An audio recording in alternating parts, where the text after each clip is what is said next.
నమస్కారం. ఏరువాక ప్రత్యేక బులెటిన్కు స్వాగతం. ముందుగా ముఖ్యాంశాలు చూద్దాం. మెదక్ జిల్లాలో ఊపందుకున్న ఖరీఫ్ పనులు, సాగుకు నేలను సిద్ధం చేసుకుంటున్న అన్నదాతలు.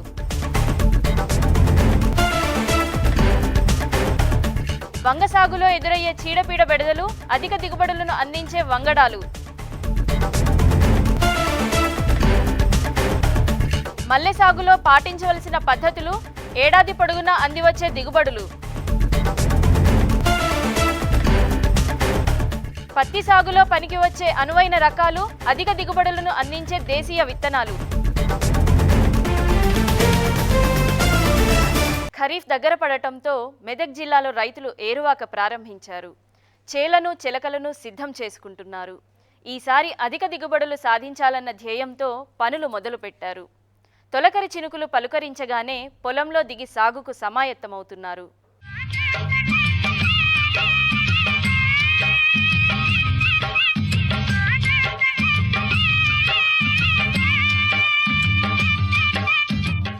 మెదక్ రైతులు వ్యవసాయ పనులు ప్రారంభించారు. గత సంవత్సరం పండించిన పంటల పరిగెని ఏరివేస్తున్నారు. చేను చిలకల్లోని గడ్డిని తొలగించి సాగుకు అనుగుణంగా మలుచుకుంటున్నారు. జిల్లా వ్యాప్తంగా రైతాంగం తమ పొలాలు చేలు దున్నడం మొదలుపెట్టారు. జిల్లాలోని కొన్ని ప్రాంతాల్లో వరి సాగు చేయడానికి అవకాశం ఉంది. దీంతో అటు నారుమళ్లను తయారు చేసుకుంటూ ఇటు పొలాలని సాగుకు సిద్ధం చేస్తున్నారు.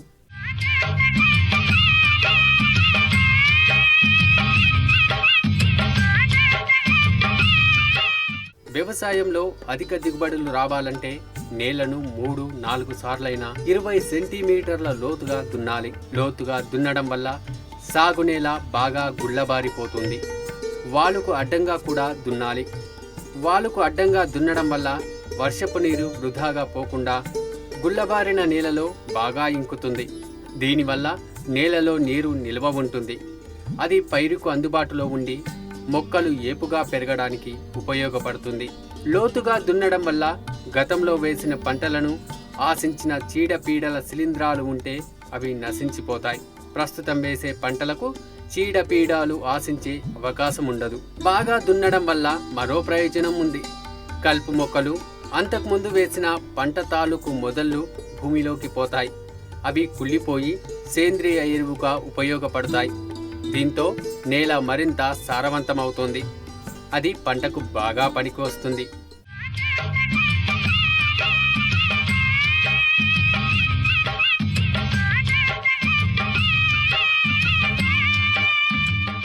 నేలను బాగా దున్నిన తర్వాత మురుగునీరు వెళ్ళడానికి వీలుగా కాలువలు తీయాలి. గుంటకను నడిపి నేలను చదును చేసుకోవాలి. నీటిని పెట్టి పొలాన్ని పంటకు అదునుగా ఉండే విధంగా గుంటకతో బురదను లెవెల్ చేసుకోవాలి. వరి పండించే రైతులు పొలంలో అంతటా సరిసమానంగా ఉండేట్టు చూసుకోవాలి.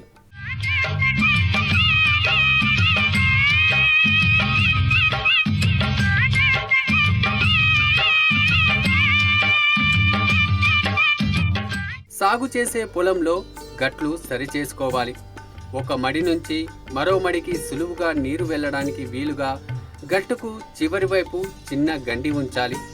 ఈ గండి నుంచి పంటకు పెట్టిన నీరు ఒక మడి నుంచి మరో మడికి వెళ్ళడానికి వీలవుతుంది. నీటిని తగినంతగా పెట్టిన తర్వాతనే నాట్లు వేసుకోవాలి. కూలీల సాయంతో కానీ సీడర్తో కానీ నాట్లు వేసుకోవాలి. నాట్లు వేసిన తర్వాత కనీసం 4 రోజుల పాటైనా మడిలో 5 సెంటీమీటర్ల లోతు ఉండే విధంగా నీరు పెట్టాలి. అప్పుడే పైరు బాగా పెరిగే అవకాశం ఉంటుంది.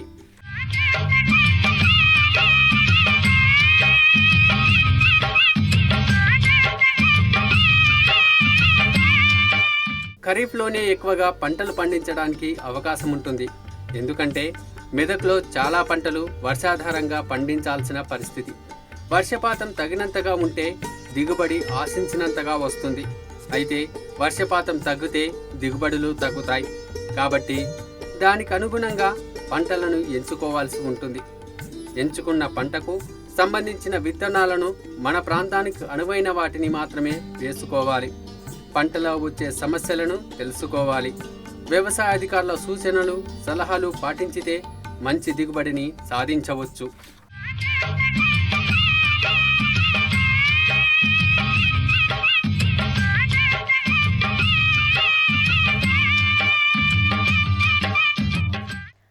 కూరలన్నింటిలో రారాజు అని చెప్తారు. అందరి హృదయాలను దోచుకున్న కూరగాయ అది. తెలుగువారి ప్రతి శుభకార్యంలో తప్పక వండే వంటకం అది. జీవనంతో పెనవేసుకుపోయిన ఆ కూర తినని వారుంటారా? ఆ కూర తిని ఆహా ఏమి రుచి అని అనని వారుంటారా? అదేం కూర అంటారా? ఇంకా చెప్పాలా? వంకాయేనండి. ఆహా ఏమి రుచి అనరా మై మరచి రోజు తిన్నా మరి మోదే తీరనిది. ఆహా ఏమి రుచి అనరా మైమరిచి రోజు తిన్నా మరి మోజే తీరనిది అంటూ ఓ సినీ కవి ఏకంగా వంకాయ మీద ఎంచక్కని పాట రాశాడు. ఆ పాట కూడా వంకాయ కూరంత హిట్ అయింది. అది ఆ వంకాయ గొప్పతనం. అసలు మన దేశంలో వంకాయ కూర తినని వాళ్ళు ఎవరైనా ఉన్నారా అంటే లేరనే చెప్పాల్సి వస్తుంది. సామాన్యుల నుంచి సంపన్నుల వరకు అతిగా ఇష్టపడేది వంకాయ కూరని మాత్రమే. వంకాయతో చేసినన్ని వెరైటీలు మరే ఇతర కూరగాయలతో చేయలేం. ఎన్ని రకాలుగా బ్రింజాల్ని వండినా కమ్మటి రుచి ఇచ్చి కడుపారా తినగలిగే కూర ఇదొక్కటే. అంతెందుకు, ఆబాల గోపాలాన్ని అలరించేదేమిటయ్యా అంటే వంకాయేనన్నది నిజానికి నిజం. మన దేశంలోనే కాదు విదేశాల్లోనూ మన వంకాయ ఔరా అనిపించుకుంది. నాన్ వెజ్ని ఇష్టపడే పాశ్చాత్య దేశాల వాళ్ళు కూడా లొట్టలేసుకుని మరీ ఆరగించే కూర వంకాయే సుమండి. ఇక మన సంప్రదాయాల్లోనూ వంకాయకు చాలా ప్రాధాన్యం ఉంది. ఎవరి ఇంట్లో ఏ శుభకార్యం జరిగినా వంకాయ వంటకం తప్పనిసరిగా ఉండాల్సిందే. అసలు ఆ కూరగాని వండకపోయారో అది శుభకార్యమే కాదని మన గట్టి నమ్మకం. పండుగలకు పబ్బాలకు కూడా ఈ కూర కంపల్సరీ ఐటెం. అసలు దాని రుచి ముందు ఏదైనా దిగదుడిపే. ఇంతటి ప్రాధాన్యత కలిగిన వంకాయ సాగు చేయడం ఎలా అన్నది పరిశీలిద్దాం.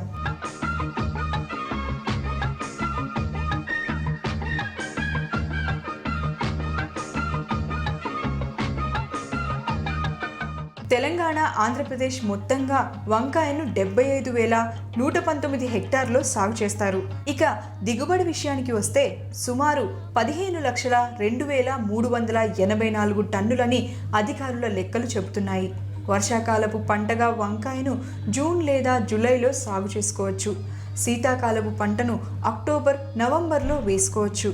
వేసవి కాలంలో సాగు చేయాలనుకుంటే జనవరి 2వ పక్షం నుంచి ఫిబ్రవరి 1వ పక్షం వరకు అనుకూలమైన సమయం.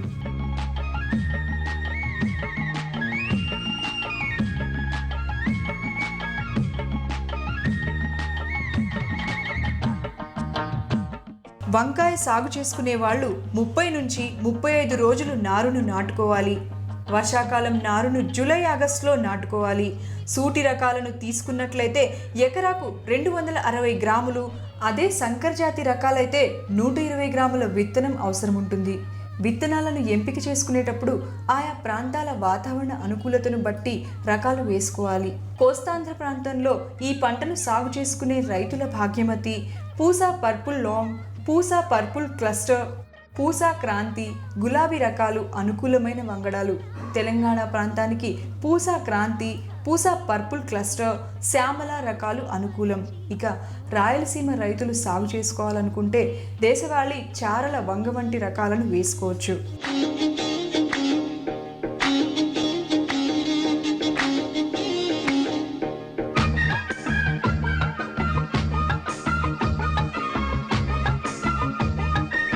సంకరజాతి వంగడాలు చాలా అందుబాటులో ఉన్నాయి. అవి అధిక దిగుబడులను ఇస్తాయి.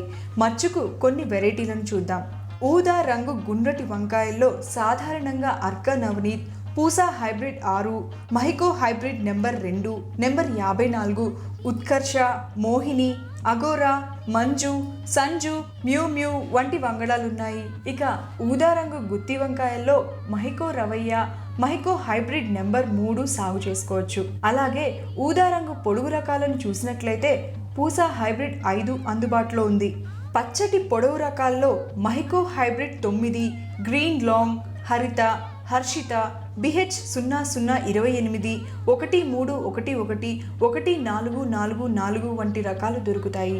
పచ్చని గుండ్రటి రకాల్లో కల్పతరు, మహికో హైబ్రిడ్ నెంబర్ 11, 16, విజయ్ వంటి వంగ రకాలు అందుబాటులో ఉన్నాయి.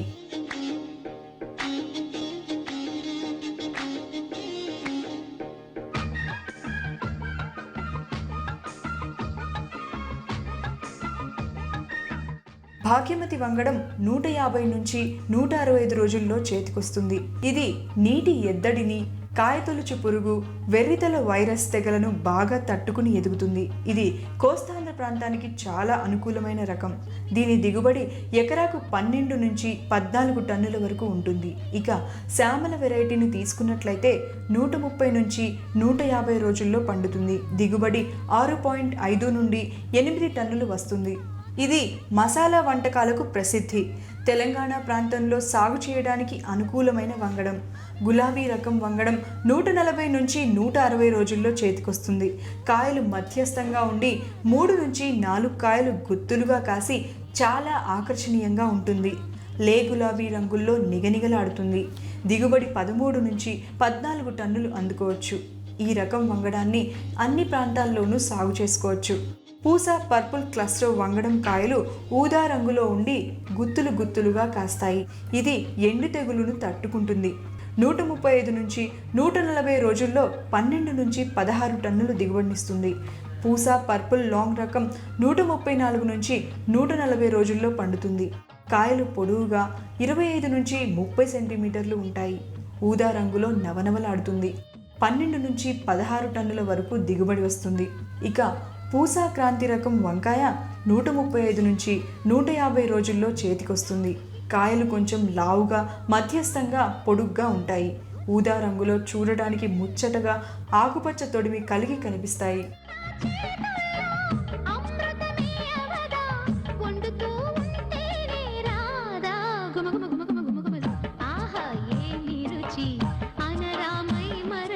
వంకాయను సాగు చేయాలనుకున్నప్పుడు నేలను 4 నుంచి 5 సార్లు బాగా దున్నాలి. నేలను బాగా చదును చేయాలి. వర్షాకాలపు పంటకు బోదెలు, కాలువలు ఏర్పాటు చేసుకోవాలి. నీరు నిలువ ఉండకుండా కాలువలు కొంచెం ఏటవాలుగా ఉండేటట్టు జాగ్రత్త పడాలి. ఒకవేళ శీతాకాలం, వేసవి కాలంలో దీన్ని సాగు చేయాలనుకుంటే 4x4 చదరపు మీటర్ల నారుమడిని తయారు చేసుకోవాలి. నారుమడి 6 అంగుళాల ఎత్తు ఉండే 4x1 మీటర్ల సైజులో తయారు చేసుకోవాలి. 1 ఎకరాకు 10 నుంచి 12 నారుముళ్ళు ఏర్పాటు చేసుకోవాల్సి ఉంటుంది. 260 గ్రాముల విత్తనాన్ని 10 సెంటీమీటర్ల వరుసల్లో విత్తుకోవాలి. అయితే విత్తే ముందు విత్తనాలను 50 డిగ్రీల సెల్సియస్ ఉష్ణోగ్రత కలిగిన నీటిలో అరగంట పాటు నానబెట్టాలి. ఆ తర్వాత వాటిని నీడలో ఆరనివ్వాలి. ఆ తర్వాత కిలో విత్తనానికి 3 గ్రాముల థైరామ్ లేదా మాంకోజెబ్ అనే మందుతో విత్తన శుద్ధి చేయాలి. ఆ తర్వాత కిలో విత్తనానికి 4 గ్రాముల ట్రైకోడెర్మా విరిడి కల్చర్ని పట్టించి విత్తుకోవాలి.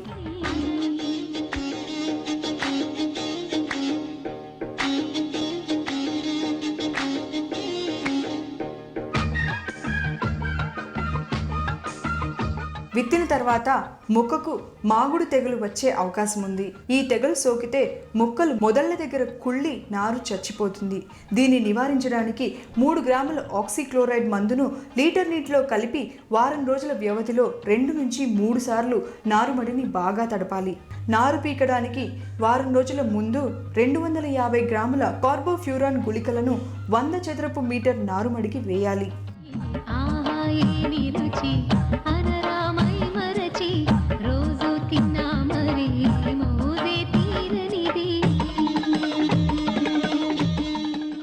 ఏరువాకలో ఇప్పుడు ఒక చిన్న విరామం తీసుకుందాం.